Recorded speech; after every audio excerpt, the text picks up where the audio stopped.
Hello students, जैसा कि हम कर रहे हैं अग्निवीर के लिए अपन बात कर रहे हैं क्वाड्रेटिक इक्वेशन एक चैप्टर हम लोग कर चुके हैं और कॉम्प्लेक्स नंबर्स की अपन बात कर रहे हैं, सम्मिश्र संख्याओं की यहाँ पे बात करने वाले हैं। तो वही बात है कि बहुत मेन चीजें हैं और एक ब्रशअप मैं आपको दे रहा हूँ जिससे आपको बहुत फायदा होने वाला है एग्जाम में। तो आप लोग जो है तैयार रहें। तो अपन थोड़ा सा फास्ट चल रहे हैं लेकिन सारी चीजों को कवर करते हुए चल रहे हैं। जो जो मेन पॉइंट्स हैं, जो जो सारी बातें हैं वो मैं आपको यहाँ पे दे रहा हूँ, तो आप समझते जाए और देखते जाए। देखो स्टार्ट करते हैं। कॉम्प्लेक्स नंबर क्या होता है? z is equal to x plus iota y, ये आप रिप्रेजेंट करते हो कॉम्प्लेक्स नंबर, है ना। तो कॉम्प्लेक्स नंबर में दो बातें होती है, एक तो रियल पार्ट होता है और एक इमेजिनरी पार्ट होता है, या फिर आप कह सकते हो कि real number plus imaginary number वो क्या होता है? Complex number. ये जो आयोटा है, ये आयोटा रिस्पॉन्सिबल होता है फॉर इमेजिनरी नंबर। तो जैसे मान लो अपन सबसे पहले बात चीज की कर लेते हैं। ये सबको पता है कि अगर यहाँ x जीरो होगा तो ये प्योरली इमेजिनरी होगी, और अगर यहाँ y जीरो होगा तो ये कॉम्प्लेक्स नंबर प्योरली रियल होगा, शुद्ध वास्तविक और शुद्ध काल्पनिक। अब देखो आयोटा की बात अगर करते हैं, आयोटा की वैल्यू क्या होती है? Root over minus one. तो यहाँ से आप कह सकते हो कि आयोटा स्क्वायर कितना हो जाएगा? Minus one, and iota cube will be minus iota. Iota square into iota minus iota हो जाएगा, और आयोटा टू द पावर 4 वो आपका प्लस वन होगा, है ना। यानी कि iota square into iota square minus one into minus one क्या हो जाएगा? Plus one. तो आप यहाँ से ध्यान रखेंगे कि आयोटा की पावर 4n जो है वो 1 के बराबर होता है। यानी कि जब भी आपको हायर पावर्स मिलती हैं तो आप 4 से डिवाइड करोगे। Like iota to the power 26 लिखा हुआ है, तो आपने अगर 4 से डिवाइड किया तो 24 में पूरा डिवाइड होगा, और जो भी रिमाइंडर बचेगा उसको आप इसकी पावर रेज कर दोगे, यानी कि आयोटा स्क्वायर, और iota square is nothing but minus one. Yes और नो? ये कर सकते हैं, नॉर्मल बात है। और देखो आगे, अगर ये आप जनरल ध्यान रखोगे कि एक तो ये बात ध्यान रखनी है 1 अपॉन आयोटा, 1 अपॉन आयोटा को आप जो है ऐसे लिखोगे। देखो 1 अपॉन आयोटा, मैं इसको रैशनलाइज कर देता हूँ। 1 upon iota into minus iota upon minus iota. Minus iota ऊपर रहेगा और नीचे प्लस वन हो जाएगा। Iota square is minus one, और माइनस माइनस क्या हो जाएगा? Plus one. तो अपन कह सकते हैं कि 1 upon iota will be equal to minus iota. तो आप डायरेक्टली ये वैल्यू ध्यान रखो। तो आयोटा की नॉर्मल बात होती है, नॉर्मल क्वेश्चंस होते हैं। जैसे मान लो मैं लिखता हूँ summation of n equal to 1 to 13। एक क्वेश्चन है iota to the power n plus iota to the power n plus 1, इसकी वैल्यू आपको कैलकुलेट करनी है। तो देखो यहाँ से सबसे पहले तो मुझे ये हिंट मिल रहा है कि मैं यहाँ से आयोटा की पावर n कॉमन ले लूं। तो आयोटा की पावर n कॉमन आए दोनों में, तो यहाँ बचा 1 प्लस आयोटा। अभी देखो ये 1 प्लस आयोटा एक तरह से यहाँ पे कांस्टेंट हो गया। क्या कांस्टेंट? कैसे मतलब?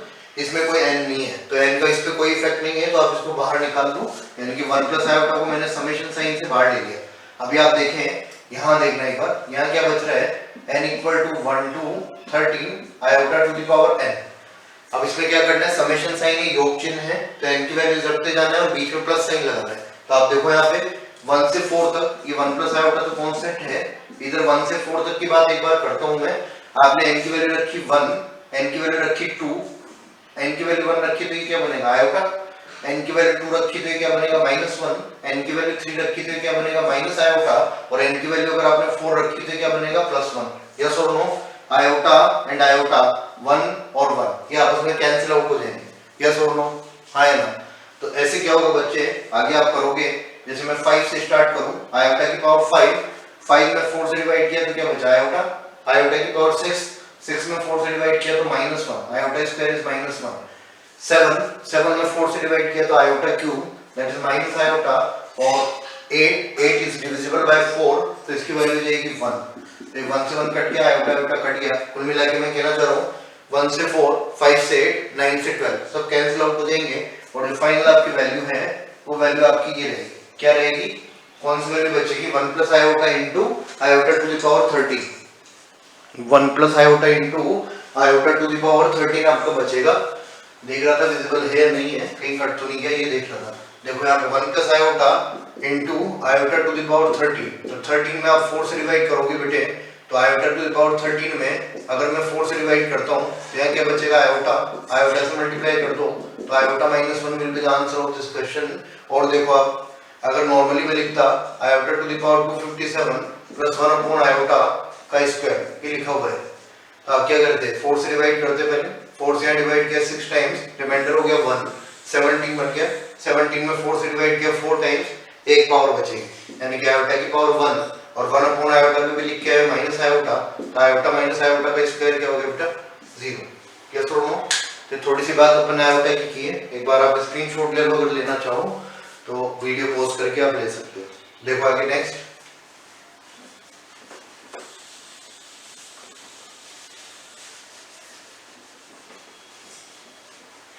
ऐसे क्या होता है इसमें मेनली जो बात करनी है अपने को, वो हमारी जो बात स्टार्ट करता हूं मैं, जो मेन बात है वो बात होगी आपकी यहाँ से कि अगर मैं लिखता हूँ मॉडुलस ऑफ जेड, तो what is the modulus of z, तो मॉड जेड आपको निकालना है।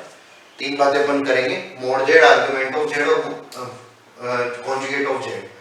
मॉडुलस ऑफ जेड आपको निकालना है, जेड एक कॉम्प्लेक्स नंबर है that is written as x plus iota y, तो मॉड जेड जो होता है उसको आप लिखते हो root over x square plus y square.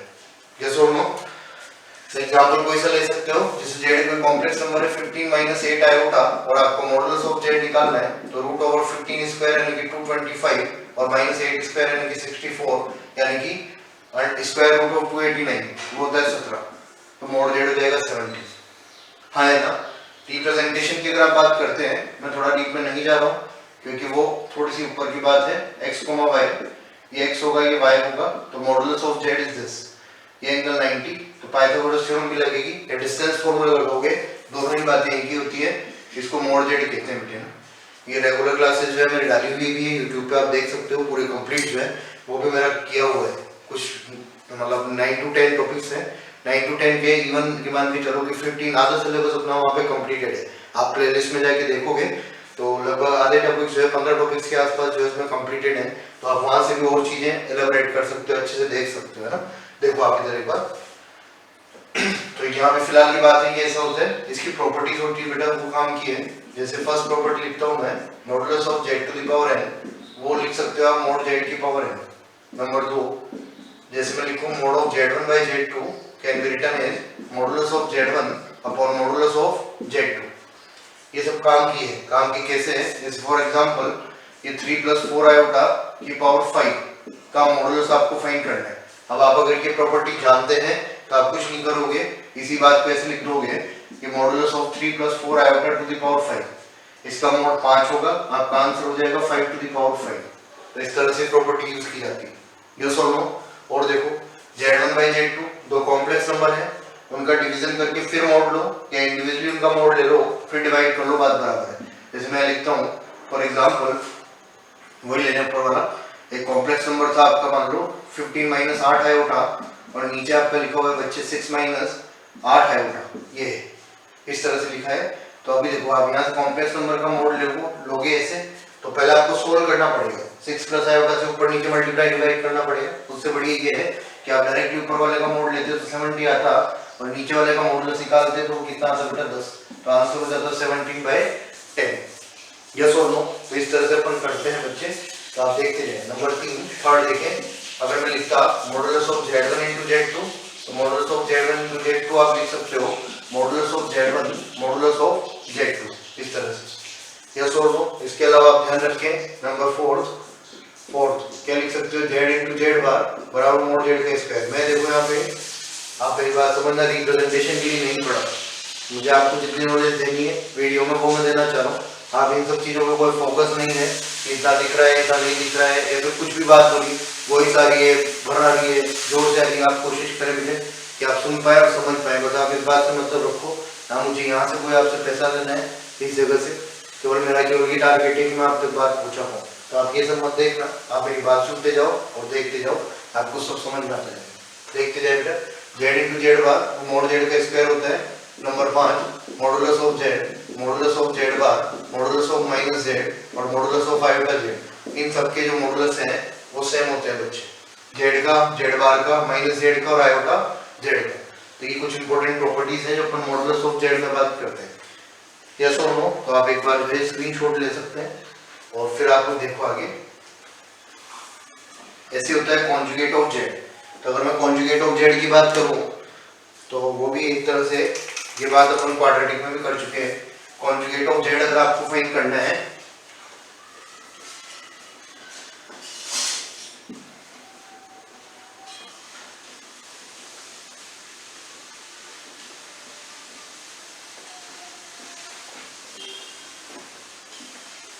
देखिए बेटा, तो कॉन्जुगेट ऑफ जेड, जेड का संयुग्मी, ये जेड कोई कॉम्प्लेक्स नंबर है, इसका कॉन्जुगेट, ये जो संयुग्मी होता है, कॉन्जुगेट या संयुग्मी, उसको रिप्रेजेंट करते हैं अपन जेड बार से।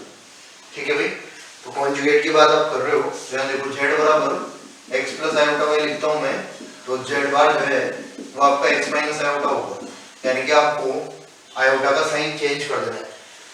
क्या करना है? आयोटा का साइन आपको चेंज कर देना है। यहाँ पे भी वही बात, अगर प्रॉपर्टीज की बात करते हैं गुणधर्म की, तो एक तो आप लिख चुके हो उधर ऑलरेडी, जेड इंटू जेड बार बराबर मोड जेड का स्क्वायर। नंबर 2, यहाँ देखिए modulus of Z1, sorry Z1 upon Z2 का बार आपको करना है, यानी कि इसका कॉन्जुगेट फाइंड करना है। तो वही सेम बात कि आप इंडिविजुअली पहले कॉन्जुगेट निकाल लो और फिर डिवाइड कर लो, बात बराबर है। थर्ड,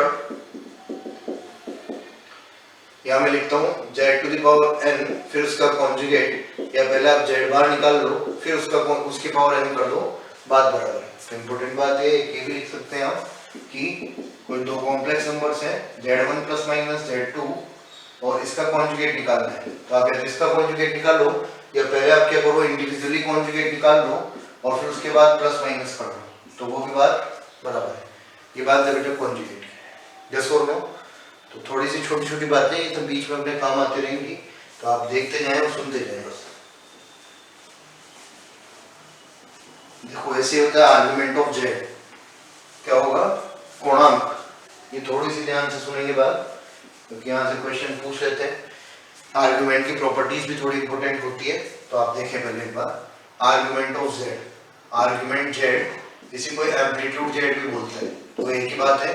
हिंदी में अगर लिखो तो कोणांक जेड, कोणांक की बात अपन कर रहे हैं। तो जेड आपका कॉम्प्लेक्स नंबर है, इस कॉम्प्लेक्स नंबर जेड में ये एक्स है और ये वाई है, तो आपको मोड जेड की बात, सॉरी यहाँ पे आपको बात करनी है आर्गुमेंट, और ये जो थीटा होता है इसी को आर्गुमेंट बोला जाता है।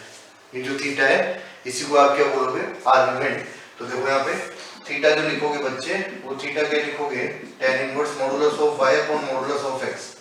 ये मोड एक रीजन होता है, इसे लगाया जाता है, आप उसमें देख सकते हो, मैं बता रहा हूँ आपको, मैंने डिटेल्स में बताया हुआ है, लेकिन फिलहाल आप जो इतना टाइम नहीं है तो आप यही समझो कि यहाँ मोड लगा हुआ होता है। तो अगर ये मोड हुआ तो कॉम्प्लेक्स नंबर कोई सा भी हो, जैसे पहला वाला जो लिखा है मैंने वो फर्स्ट क्वाड्रेंट में है x positive y positive, second वाले में x negative y positive, third वाले में दोनों ही नेगेटिव, और फोर्थ वाले में मान लो मैंने 1 माइनस आयोटा लिखा, तो x पॉजिटिव y नेगेटिव कुछ भी हो, अगर आपने यहाँ मोड लगा दिया तो चारों का आंसर आपका π/4 आने वाला है 1/1 1/1 1/1 1/1, क्योंकि प्लस माइनस से मोड लगने के बाद कोई फर्क नहीं पड़ता है। तो अब चारों का आंसर π/4 आएगा। उसके बाद आपको क्या ध्यान रखना है वो बात आप ढंग से सुनेंगे। क्या ध्यान रखोगे बच्चे कि अगर आपका कॉम्प्लेक्स नंबर फर्स्ट क्वाड्रेंट में लाई करता है तो आपका थीटा का आंसर थीटा होगा, सेकंड क्वाड्रेंट में लाई करता है तो आप आंसर दोगे पाई माइनस थीटा, अगर कॉम्प्लेक्स नंबर आपका थर्ड क्वाड्रेंट में लाई करता है तो आप आंसर दोगे माइनस पाई माइनस थीटा, और फोर्थ क्वाड्रेंट में लाई करता है तो आप आंसर दोगे माइनस थीटा। ये आपको बहुत अच्छे से ध्यान रखना है। अभी क्वेश्चन करवाता हूँ मैं आपको तो आप समझ पाओगे। एक बार स्क्रीनशॉट लो यहाँ तक का, फिर अपन आगे देखते हैं कैसे क्वेश्चंस होते हैं और क्यों कैसे पूछे जाते हैं, वो सुनोगे आप।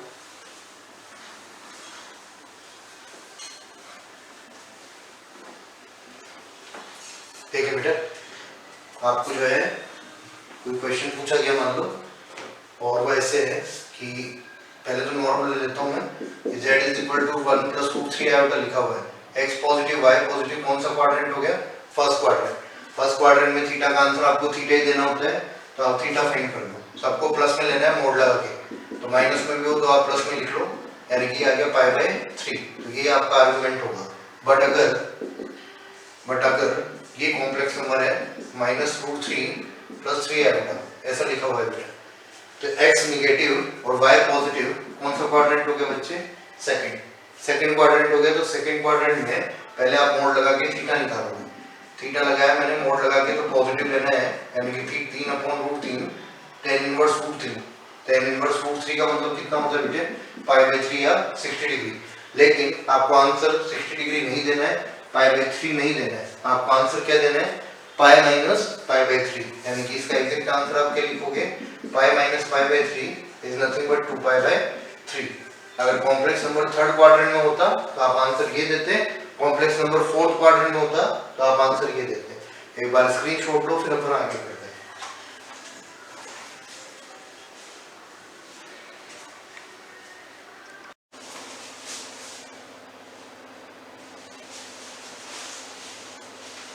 देखो बेटा आगे नेक्स्ट प्रॉपर्टीज ऑफ आर्गुमेंट की बात अपने पढ़नी है। तो प्रॉपर्टीज ऑफ आर्गुमेंट या कोणांक के गुणधर्म, तो बात सुनेंगे आप ध्यान से। कोणांक के गुणधर्म, ये जो आर्गुमेंट फंक्शन है आर्गुमेंट ऑफ जेड, ये सेम लॉग की तरह चलता है बेटा। जैसे सुनते जाना आप ध्यान से, अगर argument of z1 to z2 कहीं लिखा हुआ है तो आप इसको लॉग की तरह लिख देंगे argument of z1 plus argument of z2। ऐसे अगर number 2 argument of z1 upon z2 लिखा हुआ है तो आप इसको लिख दोगे argument of z1 minus argument of z2। अगर पावर की फॉर्म में लिखा हुआ है argument of z to the power n तो आप इसको लिखोगे n argument of z। Log में पावर बाहर आ जाती है, इसे आर्गुमेंट में भी पावर बाहर आ जाती है। आगे सुने number 4 argument of iota, argument of 3 iota, purely imaginary numbers. Purely imaginary numbers शुद्ध काल्पनिक संख्या है और साथ साथ में पॉजिटिव भी है, प्लस भी है, यानी कि इनका जो आर्गुमेंट होता है वो हमेशा π/2 होता है, क्योंकि इन सब में x की वैल्यू 0 रहेगी। तो tan inverse y upon x जब आप करोगे तो x की वैल्यू 0 तो tan इनवर्स इनफिनिट बनेगा, तो सब में आपको π/2 मिलेगा। ऐसे आप देखें नंबर 5, अगर मैं लिखता है यहाँ पे argument of minus iota, argument of -3 iota, तो आपको जब यहाँ पे और आर्गुमेंट मिलता तो -π/2 होता है। ये फर्स्ट क्वाड्रेंट होगा, ये फोर्थ क्वाड्रेंट होगा। फोर्थ में मैंने तुम्हें बताया भी कि थीटा का आंसर थीटा नहीं देके क्या देते हैं -θ। तो आप ध्यान रखोगे कि argument of purely imaginary negative numbers is always -π/2। शुद्ध काल्पनिक ऋणात्मक संख्याओं का पूर्णांक सदैव -π/2 होता है। ऐसे ही अगर प्योरली रियल नंबर्स में लेता हूं आर्गुमेंट ऑफ 3, आर्गुमेंट ऑफ 50 इस तरह से, तो इनका आर्गुमेंट होता है 0, क्योंकि इन सब नंबर्स में ये प्योरली रियल पॉजिटिव नंबर्स हैं, शुद्ध वास्तविक धनात्मक संख्या है। तो इनमें y हमेशा 0 रहेगा, y 0 रहेगा तो tan inverse y upon x करोगे तो उसका आर्गुमेंट हमेशा 0 आता है। तो ये स्टेटमेंट में भी आ जाता है, तो आप स्टेटमेंट वाइज भी ध्यान रखना। अगर यहाँ पे माइनस में होता -3 -50, तो ये तो है फर्स्ट क्वाड्रेंट और ये x नेगेटिव y पॉजिटिव, यानी कि कौन सा क्वाड्रेंट होता? सेकंड। सेकंड में थीटा का आंसर थीटा नहीं देके क्या देते हो बेटा? π-θ, तो π-0 विल बी π। यस और नो? तो ये इंपॉर्टेंट प्रॉपर्टीज है, ये आप आर्गुमेंट की ध्यान रखोगे। स्क्रीनशॉट ले सकते हो आप चाहो तो, फिर आगे बढ़ते हैं।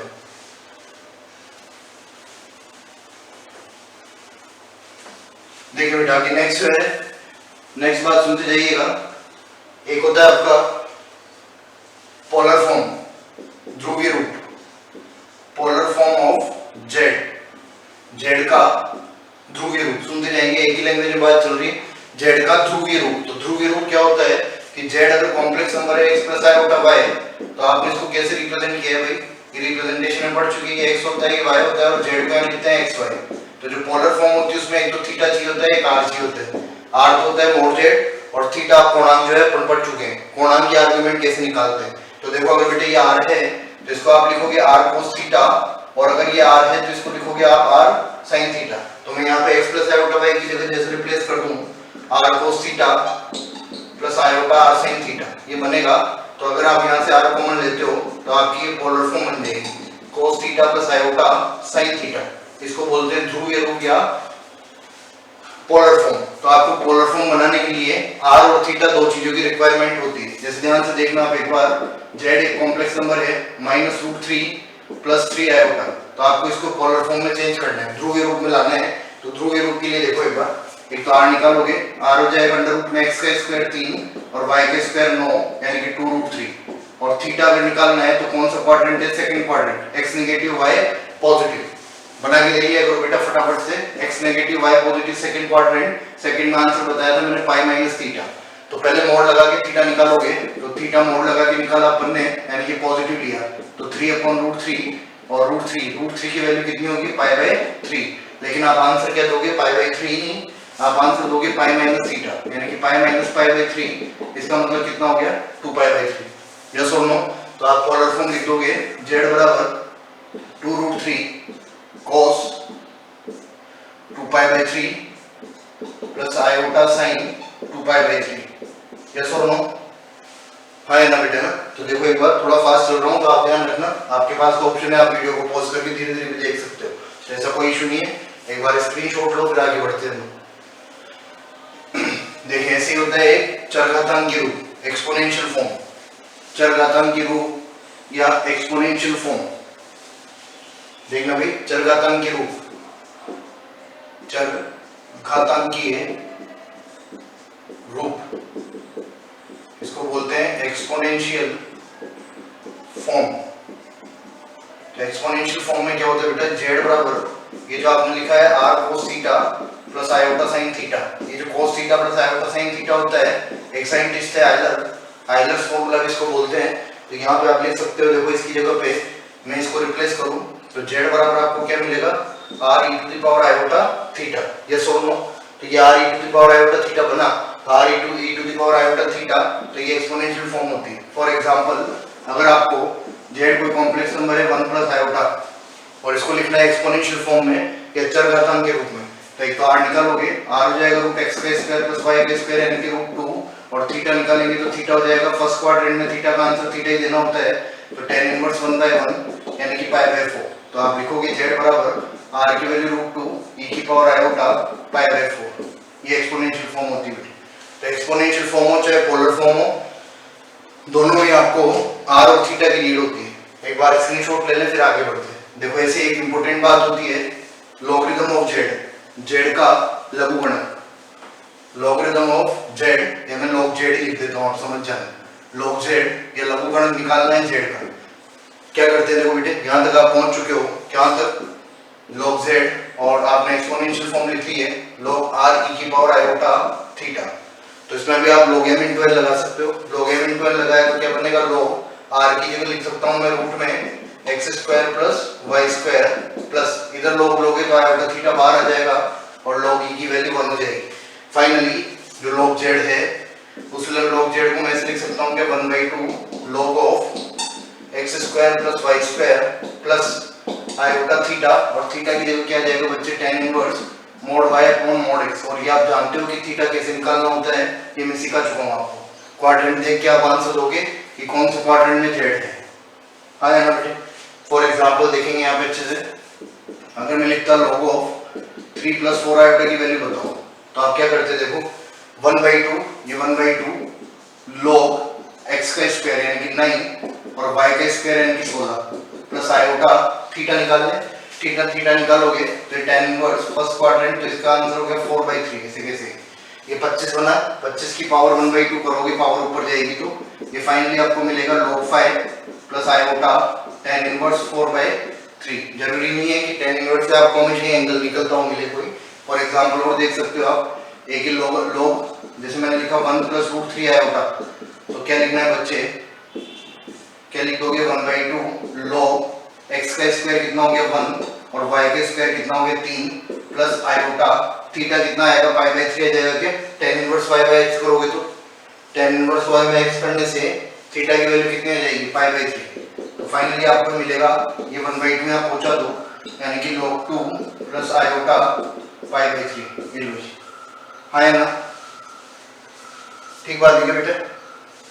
हाँ एक बार स्क्रीनशॉट लो और थोड़ा सा स्क्रीनशॉट के साथ ये बात और समझ लेंगे, ध्यान रखेंगे। आप कभी कभार पूछ लेते केवल log आयोटा पूछा जाए तो log आयोटा होता तो x की वैल्यू 0 और y की वैल्यू कितनी जाती 1, तो यहाँ लिखता मैंने 1/2 log x का स्क्वायर 0 y का स्क्वायर 1 प्लस आयोटा थीटा, तो आयोटा थीटा लिखते तो आयोटा का थीटा कितना होता है पाई/2, ये log 1 की वैल्यू 0 हो जाती, यानी कि आपको ध्यान रखना है कि log आयोटा की वैल्यू आयोटा * पाई/2 के बराबर होती है।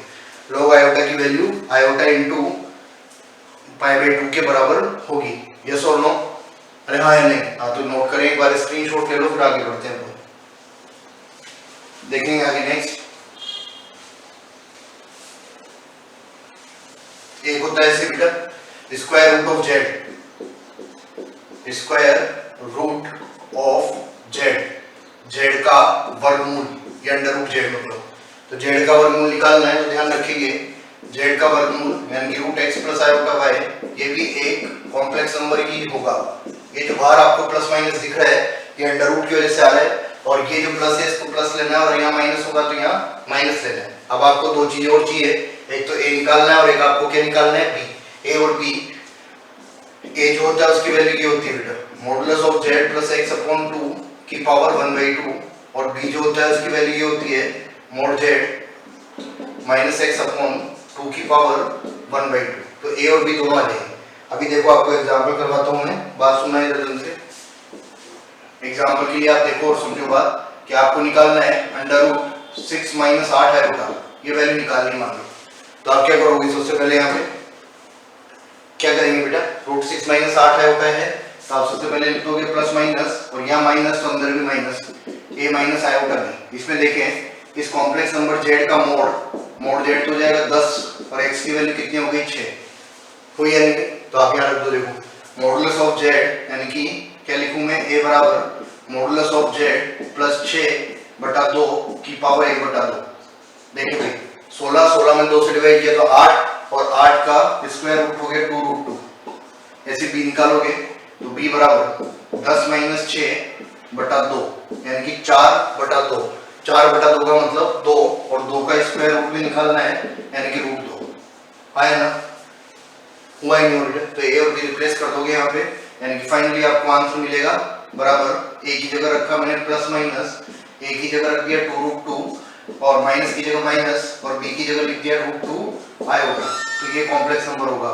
ये सोच लो, अरे हाय नहीं बेटे, बात समझ रहे हैं नहीं समझ रहे बेटे, है ना। तो ये होता है स्क्वायर रूट ऑफ z। एक बार नोट करेंगे, स्क्रीनशॉट लेंगे। एक और बताऊंगा मैं आपको, देखो यहाँ पे ये आप ध्यान रखोगे। जैसे मान लो √15 - 15 प्लस 8 आयोटा होता तो आप क्या लिखते, plus minus a plus iota b लिखते बेटा, यहाँ प्लस तो यहाँ भी प्लस। मोड z की वैल्यू 17 होगी और x की वैल्यू कितनी होगी 15, तो a निकाला तो 17 + 15/2 की पावर 1/2।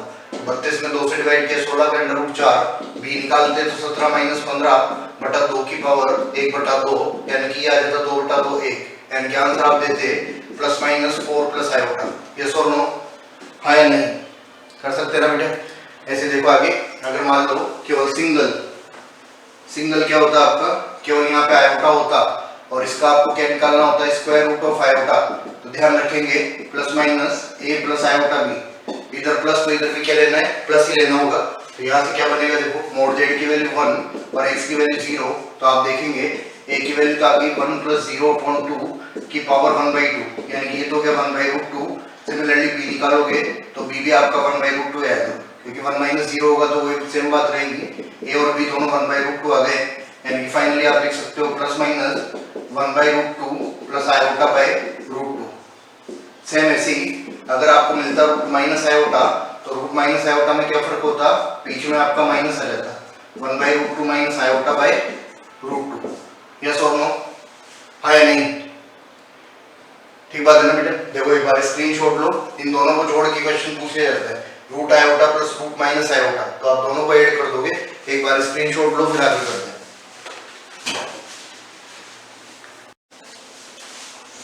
देखिए बेटा अभी देखना नेक्स्ट, एक होता है आपका क्यूब रूट्स ऑफ यूनिटी, इकाई के सम्मिश्र घनमूल। इकाई के सम्मिश्र घनमूल, क्यूब रूट्स ऑफ यूनिटी। तो क्यूब रूट्स ऑफ यूनिटी का मतलब होता है 1 की पावर 1/3, और ये तीन वैल्यूज आती है 1 ओमेगा और ओमेगा स्क्वायर। इसको x मान लेते हैं, सोल्व करते हैं तो तीन वैल्यूज आएगी 1 ओमेगा और ओमेगा स्क्वायर, जहाँ पे ओमेगा जो है उसकी वैल्यू आएगी -1 + √3 आयोटा/2, और ओमेगा स्क्वायर जो होता है उसकी वैल्यू आएगी -1 - √3 आयोटा/2। है ना, बात सुनो बेटे, इसकी प्रॉपर्टीज इंपॉर्टेंट होती है। फर्स्ट प्रॉपर्टी, ओमेगा की पावर 3 = 1, तो ओमेगा की पावर 3n बराबर 1। जैसे आयोटा की पावर 4 में डिवाइड करते हो, वैसे यहाँ पे है पावर 17 आएगी। जैसे ओमेगा की पावर 17, तो आपको किससे डिवाइड करना है, 3 से, तो 3 से डिवाइड किया तो 15 में पूरा डिवाइड दियोगे ओमेगा स्क्वायर। यस और नो, ऐसे आगे देखोगे। नंबर 2, एक सेकंड प्रॉपर्टी, अगर ओमेगा जो है इसको संतुष्ट करता है तो omega square plus omega plus 1 बराबर 0। नंबर 3, एक बात और होती है कि ओमेगा और ओमेगा स्क्वायर जो होते हैं वो एक दूसरे के कॉन्जुगेट होते हैं। Omega and omega square are conjugate to each other. देखो यहाँ प्लस आयोटा है और यहाँ माइनस आयोटा है, तो ऐसा रिलेशन सेम में या कॉन्जुगेट में होता है। एक लास्ट बात और सुन सकते हो लास्ट बात होती है फोर्थ नंबर पे कि ये जो है 1 ओमेगा और ओमेगा स्क्वायर वो हमेशा किसी समबाहु त्रिभुज के अनुदिश होते हैं, यानी कि around the sides of equilateral triangle. 1 omega and omega square are around sides of equilateral triangle. एक बार स्क्रीनशॉट लो, फिर मैं बताता हूँ क्वेश्चन कैसे पूछा जाता है। यहाँ से देखना बेटे एक बार किस तरह से आपसे क्वेश्चंस पूछते हैं, नॉर्मल क्वेश्चन होते हैं। देखो एक तो बात कर सकते हो आप कि मान लो ये लिखा हुआ है कि ओमेगा की पावर 3n, ओमेगा की पावर 3n प्लस 1 की प्रॉपर्टी में भी ले सकते हो आप 3n प्लस 2, इसकी वैल्यू क्या होगी? तो हमें पता है कि 1 ये ओमेगा की पावर 3n इंटू 1, ये ओमेगा की power 3n into 2 omega square, मतलब ये ओमेगा की पावर 1। तो ये 1 ये 1 इंटू ओमेगा ओमेगा, ये 1 इंटू ओमेगा स्क्वायर, यानी कि omega square plus omega plus 1 किसके बराबर होगा? 0 के बराबर। और देखो आप अगर इस तरह से क्वेश्चन पूछते हैं 1 प्लस ओमेगा की पावर 3 माइनस, यहाँ लिख दूं मैं 1 प्लस ओमेगा स्क्वायर की पावर 3, ऐसा लिखा हुआ है मान लो। अब आपको पता है कि रिलेशन होता है, तो इसमें 1 प्लस ओमेगा की जगह क्या लिख सकते हो? माइनस ओमेगा स्क्वायर लिख सकता हूँ क्या? माइनस ओमेगा स्क्वायर की पावर कितनी होगी? 3। इधर आगे बढ़ोगे तो माइनस, इसकी जगह माइनस ओमेगा लिख सकता हूँ, तो माइनस ओमेगा की पावर 3। देखिए भाई माइनस की पावर 3 माइनस ओमेगा की पावर 6 1, माइनस की पावर 3 माइनस माइनस माइनस हो गया प्लस, और ओमेगा की पावर 3 कितना होगा? 1। तो 1 माइनस 1 इक्वल टू 0। यस और नो? और देखें एक इस टाइप का क्वेश्चन आपको दिखेगा कि मान लो अगर मैं लिखता हूँ ओमेगा आयोटा प्लस √3/2 की पावर 100, और इधर लिख रखा है मैंने आयोटा माइनस √3/2 की पावर 100। यस और नो? तो आपको रैंडमली ओमेगा नहीं मानना है, हालांकि आपको सिमिलर वैल्यू दिख रही होगी ओमेगा की, लेकिन ओमेगा के लिए यहाँ पे 1 -1 चाहिए।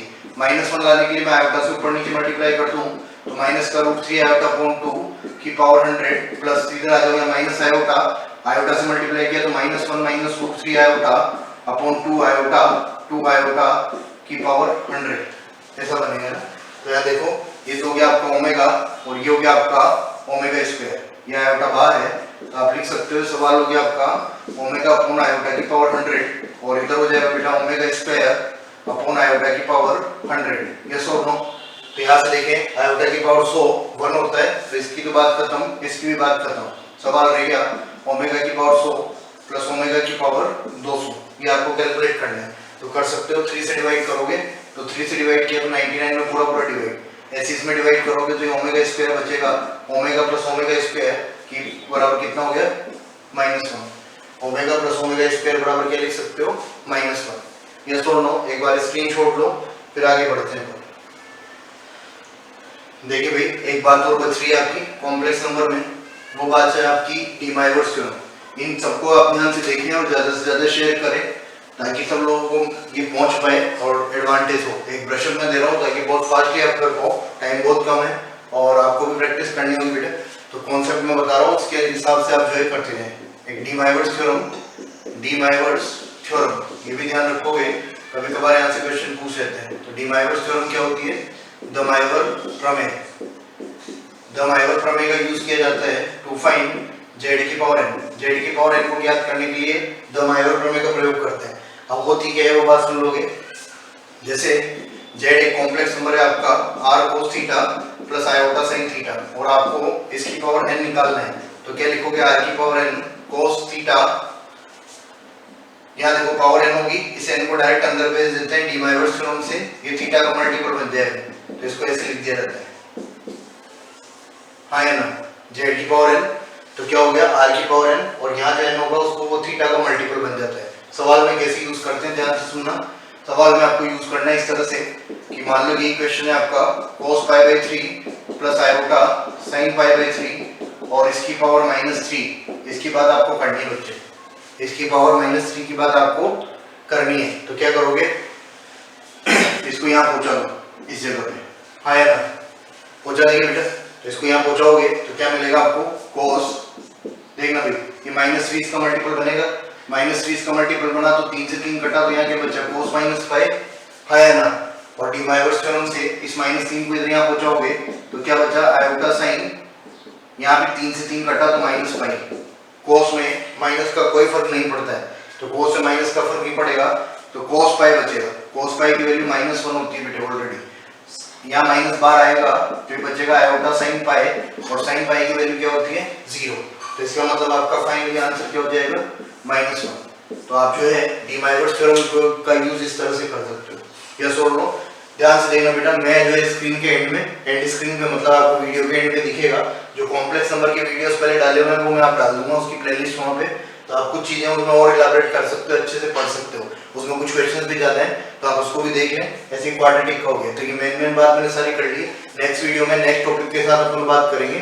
आप ज्यादा से ज्यादा शेयर करें, इसको फैलाएं ताकि सब लोगों को मिल पाए और उससे फायदा हो पाए। केवल फायदे के उद्देश्य से ही कर रहा हूँ मैं, आपको स्पीड और बोलने की इससे भी लगेगा कि इसमें बेनिफिट वाली कोई बात नहीं है, बस आप यही देखें कि कितना एफर्ट लगाया जा रहा है, तो उसके अकॉर्डिंग आप भी मेहनत करें और पढ़ते रहें। ठीक है, all the best, thank you so much, bye bye.